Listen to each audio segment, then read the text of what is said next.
स्वागत है आप सभी का मेरे चैनल में। आज हम पढ़ेंगे BA first year second semester bio का चैप्टर है ये, बॉटनी का। चलिए स्टार्ट करते हैं। पहले हमने 6 क्वेश्चन कर लिए थे, लॉन्ग क्वेश्चन मॉर्केंसिया के बॉडी पार्ट के बारे में। अब हम पढ़ेंगे मॉर्केंसिया M3DO4 और आर्गीगोनियोफोर की संरचना को नामांकित चित्रों द्वारा स्पष्ट करना है। तो ये इसका चित्र है, आप देख सकते हैं। हो सकता है ये क्वेश्चन इंपॉर्टेंट हो, आ सकता है, क्योंकि सारा जो चैप्टर है इसके ऊपर आधारित है। फिर आप देखिए ये इसकी बॉडी इसमें पार्ट से कैसे बनाए गए हैं। देन है आपका ये मेन जो है एयर चैम्बर, आर्किगोनिया, एयरपोर, और ये इसका पिक्चर है। आर्किगोनियल डिस्क में प्रत्येक लोब की निचली सतह पर अनेकों आर्किगोनिया होती हैं, जिनकी सुरक्षा पेरिकेडियम करती है। सिर्फ कांच से एक भूमि की सतह के साथ प्रोट्यूबरेंस निकलकर ऊपर की ओर मुड़कर सीधी शाखा बनाती है। इसका शीर्ष एक आर्किगोनियल डिस्क में रूपांतरित हो जाता है। इसके ऊपर की ओर इसकी सतह पर सीधी आर्किगोनिया विकसित होती है, जो निषेचन के पश्चात नीचे की ओर मुड़ जाती है। देखिए सेम वही है जो पहले दिया था। देन है आपका N3DO4 है। ये छोटे पलों वाली होती है, डिश अवतल तथा छोटे पलों वाली होती है। प्रत्येक लोब पॉल में अनेक एंथ्रीडिया कतार में, किंतु केवल एक एंथ्रीडियम एंथ्रीडियल कोष्ठक में पाई जाती हैं। ये है इसका पिक्चर, चित्र। फिर आपका 8वां लॉन्ग क्वेश्चन, मॉर्केंसिया में वृद्धि प्रजनन का उल्लेख कीजिए। तो प्रजनन है इसमें मृत्यु तथा गलन द्वारा। यह सामान्य विधि है जिसमें मृत्यु तथा गलन थैलस के पुराने भागों से प्रारंभ होकर जब द्विभाजन तक पहुंचता है तो तब दोनों शाखाएं अलग हो जाती हैं और प्रत्येक शाखा एक नवीन थैलस को उगाती है।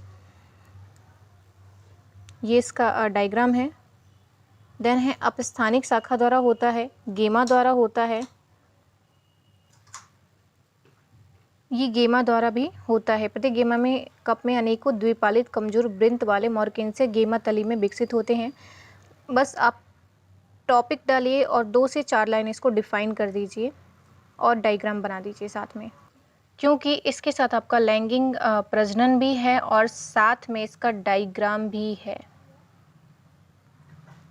और ये जो है ये गेमा के विकास की अवस्थाएं हैं कि वो कैसे विकसित होता है।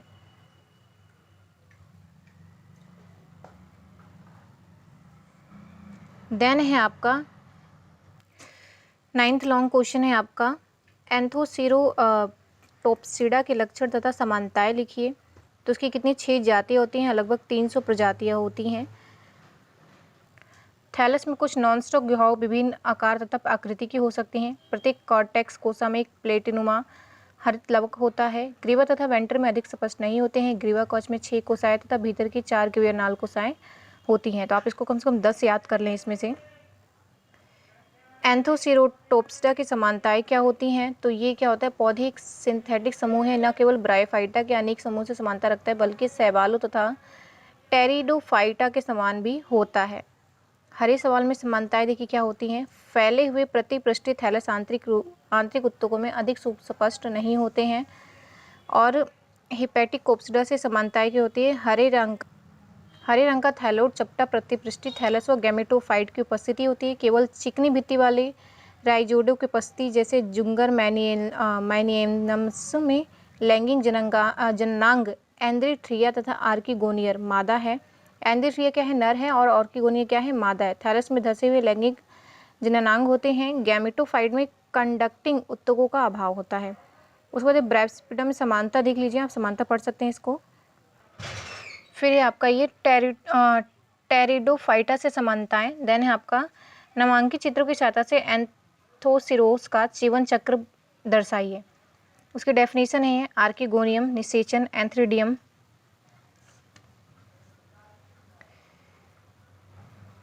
देन ये है आपका जो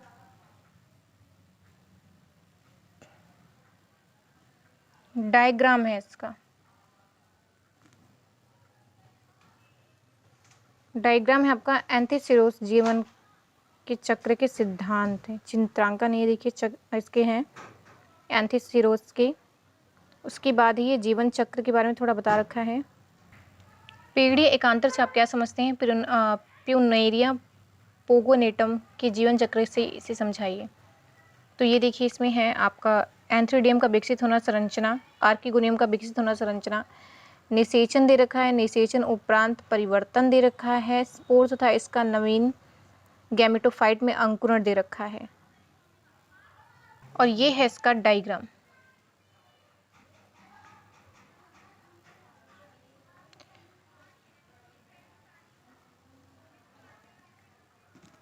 इसके बाद है आपका ये इसका डायग्राम है पूरा। देन है प्यूनेरिया के स्पोर की संरचना तथा अंकुरण पर टिप्पणी कीजिए। ये क्या होता है, गोलाकार चिकनी भित्ति वाले अगुणित स्पोरों की माप होती है इतनी मिलीमीटर व्यास है। स्पोर कवच में एक्सोपोरियम तथा एंडोस्पोरियम होती है। प्रत्येक स्पोर में क्लोरोप्लास्ट तथा तेल की बूंदें होती हैं। फिर ये है उसका डायग्राम, आप देख सकते हैं स्पोर की संरचना तथा नवीन थैलस विकसित करने की अवस्थाएं।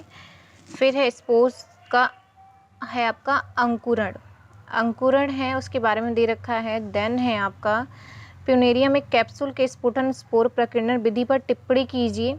तो कैप्सूल का स्फुटन ये रहा। फिर है आपका प्यूनेरिया की आर्किगोनियम के विकास की अवस्थाओं तथा प्रौढ़ आर्किगोनियम की संरचना का वर्णन कीजिए। तो आर्किगोनियम का विकसित होना देखिए यहाँ पे दे रखा है। विभाजन से एक निचली आधारीय कोशिका तथा ऊपरी शीर्ष कोशिका में विभाजित होती है। ये इसमें 6 कोशिकाओं का कवच बनता है और 2-4 कवर कोशिकाएं बनाती हैं। तो ये रहा इसका डायग्राम। ऊपर 1 2 3 4 देखिए यहाँ से स्टार्ट होता है। देन फिर ये ऐसे बनता है। स्टार्टिंग इसकी यहाँ से होती है ABCDEFGH। देन ये पूरा इसका सिंगल डायग्राम है और ये इसके साथ इसका एक साथ डायग्राम है। फिर आपका ऑर्किगोनियम के विकास की अवस्थाएं हैं दे रखा है। ये प्यूनेरिया की वर्गीकृत स्थिति तथा प्राप्ति स्थानों का उल्लेख कीजिए। तो प्यूनेरिया में देखिए ब्रायोफाइटा, ब्रायोस्पिडा, ब्राइडी, प्यूनेरियल्स, प्यूनेरियसी, प्यूनेरिया। संसार में भर में लगभग प्यूनेरिया की 117 प्रजातियां पाई जाती हैं। प्यूनेरिया में गैमेटोफोर थैलस की आंतरिक संरचना को उल्लेख कीजिए। तो ये रहा इसकी आंतरिक संरचना, मुख्य अक्ष का, पत्ती का, CSI।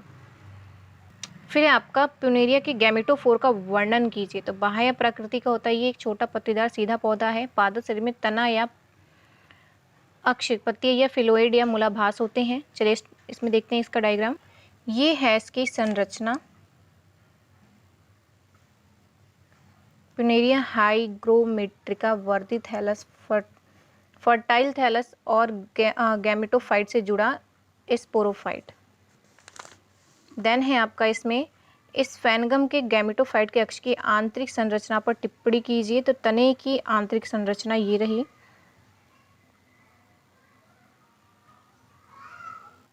इस फैंगनम के कैप्सूल स्फुटन पर टिप्पणी करना है। तो ये रहा आपका कि इसके अनुसार प्रौढ़ कैप्सूल काल्यूमेला सहित सूखकर सिकुड़ जाता है और ऊपर कुलम्बी सूखकर सिकुड़ता है। जब तब कैप्सूल से एन्यूल्स द्वारा अलग हो जाता है। इससे स्पोर्स का पीला नारंगी पाउडर उड़ने लगता है और इसको क्या कहते हैं, एयर गन विधि कहते हैं। ये है आपका इस फैंगन के स्पोर की संरचना तथा अंकुरण का उल्लेख कीजिए। तो इसकी संरचना ये रही, ऐसे संरचना होती है इसकी। इसमें है रिक्सिया प्लूटेनस से आप क्या समझते हैं। तो ये रिक्सिया की प्रजाति ठहरे हुए धीमी गति से जीवे जल की जलीय प्रजाति है। ये गढ़वाल, कश्मीर की जम्मू घाटी, बॉम्बे, कमलागढ़िया तथा मद्रास में पाई जाती हैं। तो ये रही इसकी संरचना, ऐसी होती हैं ये कुछ अंतर हैं, आप याद कर लेंगे। ये हो सकता है कि छोटे छोटे क्वेश्चन पूछ लें। रिक्सिया तथा मॉर्केंसिया के वायु क्षेत्र में विभेद कीजिए। फिर है रिक्सिया तथा मॉर्केंसिया की स्केल में विभेद होता है। देन है आपका लीवर वर्ड तथा मॉस के राइजोइड में विभेद कीजिए। तो आप इसे एक बार पढ़ लेंगे। रिक्सिया तथा मॉर्केंसिया के प्रकाश संश्लेषी क्षेत्रों में विभेद करना है। फिर है आपका हाई लाइन कोशिकाओं तथा क्लोरोफिलस कोशिकाओं में विभेद कीजिए। उसके बाद है आपका सीटा तथा काल्यूमेला में विभेद कीजिए। फिर है आपका पेरिक्यूटियम तथा पेरिगाइनियम में विभेद कीजिए।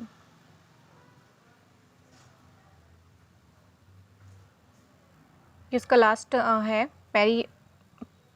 पेरिक्यूटियम तथा पेरिगाइनियम में विभेद कीजिए। उसके बाद लीवर वर्ड एवं हॉर्न वर्ड में विभेद कीजिए। और फिर आपका लीवर वर्ड तथा मांस पौधों में विभेद कीजिए। कॉल्यूमेला पर संक्षिप्त टिप्पणी लिखना है और साथ में आपको इसका डायग्राम भी बनाना है। ये रहा इसका डायग्राम।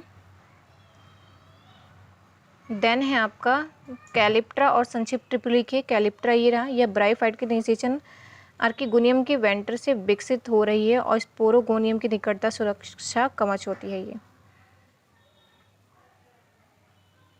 लास्ट आपका पेरिस्टोम तथा एन्युलस में विभेद कीजिए। पेरिस्टोम और एन्युलस। फूट तथा वेजिन्यूल में विभेद कीजिए। तो ये फूट और वेजिन्यूल का विभेदन है। फिर है आपका इलेटर तथा सूडो इलेटर में विभेद कीजिए। बस आप एक बार से पढ़ लीजिएगा कि विभेदन क्या है, हो सकता है कि छोटे क्वेश्चन में पूछ लीजिए। N3D4 और आर्कीगोनियोफोर में विभेद कीजिए। फिलहाल के लिए इतना ही, धन्यवाद। सेकेंड यूनिट जल्दी आएगी।